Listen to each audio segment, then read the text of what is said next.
This week, together with our allies and partners, we reached a historic understanding with Iran, which, if fully implemented, will prevent it from obtaining a nuclear weapon and make our country, our allies, and our world safer.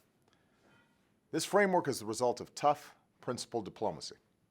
It's a good deal, a deal that meets our core objectives, including strict limitations on Iran's program and cutting off every pathway that Iran could take to develop a nuclear weapon. This deal denies Iran the plutonium necessary to build a bomb. It shuts down Iran's path to a bomb using enriched uranium. Iran has agreed that it will not stockpile the materials needed to build a weapon. Moreover, international inspectors will have unprecedented access to Iran's nuclear program, because Iran will face more inspections than any other country in the world. If Iran cheats, the world will know it. If we see something suspicious, we will inspect it. So this deal is not based on trust. It is based on unprecedented verification. And this is a long-term deal, with strict limits on Iran's program for more than a decade, and unprecedented transparency measures that will last for 20 years or more. And as a member of the Nuclear Non-Proliferation Treaty, Iran will never be permitted to develop a nuclear weapon. In return for Iran's actions, the international community, including the United States, has agreed to provide Iran with phased relief from certain sanctions.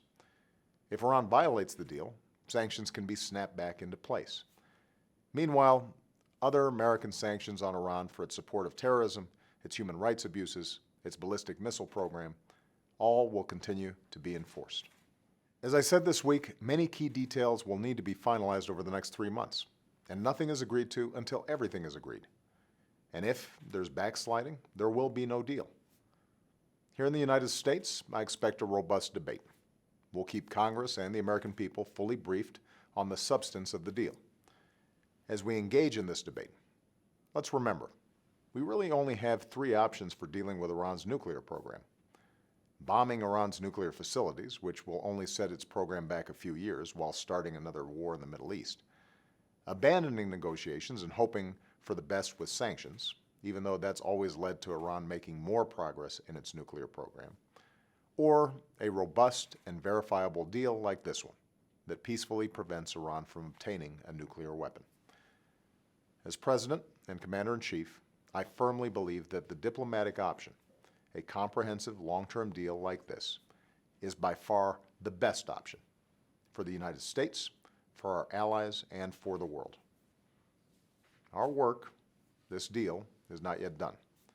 Diplomacy is painstaking work. Success is not guaranteed. But today we have a historic opportunity to prevent the spread of nuclear weapons in Iran and to do so peacefully, with the international community firmly behind us. And this will be our work in the days and months ahead, in keeping with the best traditions of American leadership.